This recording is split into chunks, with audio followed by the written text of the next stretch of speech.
What's going on, guys? In this video, I'm going to explain why you probably want to give yourself around 2 to 4 years of building a business before you probably throw in the towel.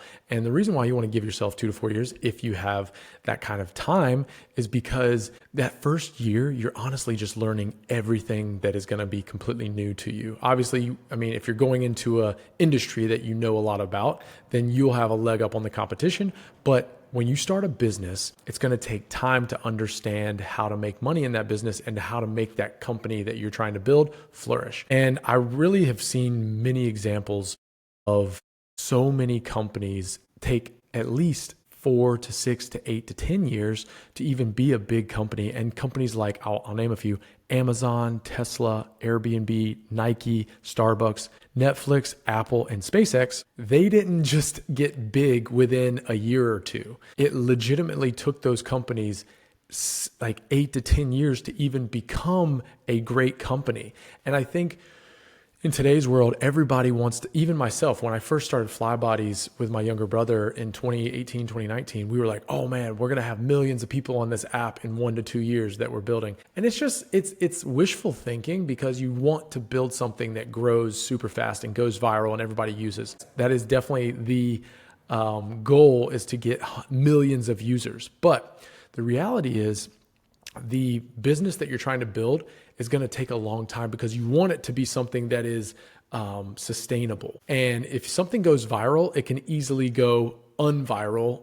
I don't know if that's a term, but it can easily go away just as fast as it went viral. And to get customers that are super loyal, that love your product, it takes years. That's the other thing that I've kind of learned is, in order to gain the trust of your customers, they're not going to, like a service that you probably gain a lot of trust if you did like open heart surgery on somebody and they were like, oh, I trust you with my life, that type of thing. But if you're selling, bags of chips to people, they're not going to be a lifelong customer after they eat one bag of chips, and they're going to be yours forever. It just takes time. And I think the reason why I say this is because I think a lot of people go into trying to make a business and they go, okay, I'm going to make this thing huge in the next, 1 to 2 years. Whereas if you had more of a 2 to 4 year time frame, where after those first 2 years, you really take a look back and you go, okay, is my company growing? Have I made a network that I can really expand? Am I making money? Am I profitable? Am I able to live off this money? Like,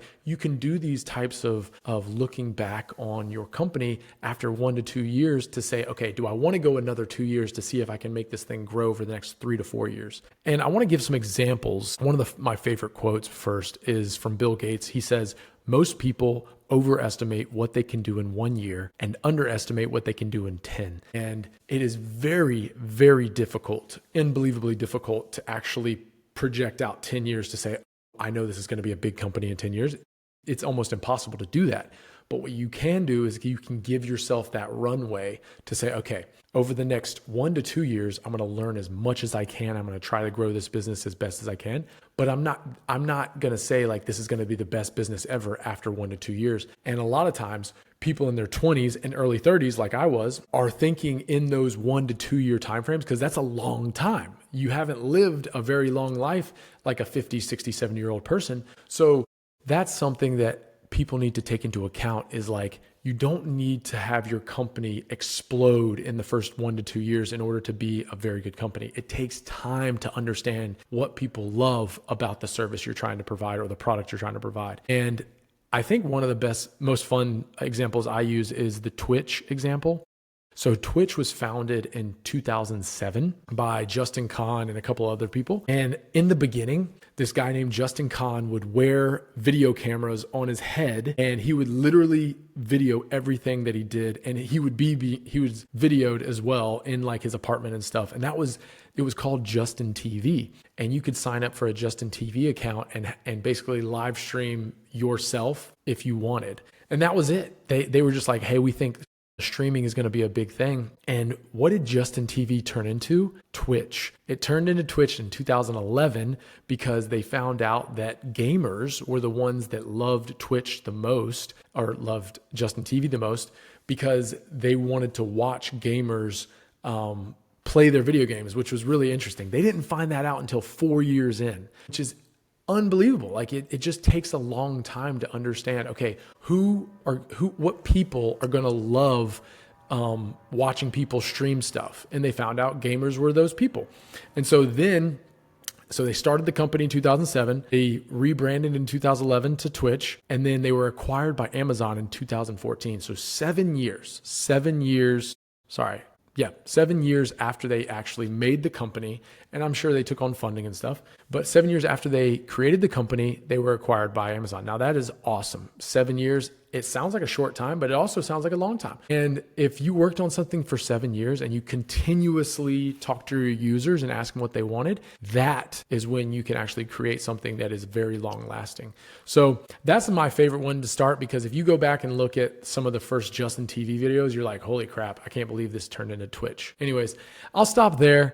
And I like to put that information out there. Go look at other companies like Stripe, LinkedIn, Shopify, Spotify, Slack, all these companies that are huge companies started out as something smaller, right? Nothing just automatically starts out as something huge and, explodes. Now, you have your unicorns like Instagram that I think they spent like 2 years and then they were acquired by Facebook. But I guarantee you there was some networking involved in that. And there were other things that were happening that allowed the person who created created Instagram to capitalize on that. So that's what I really want to get you to get out of this video, is that it takes like 2 to 4 years to even know if you have a viable company.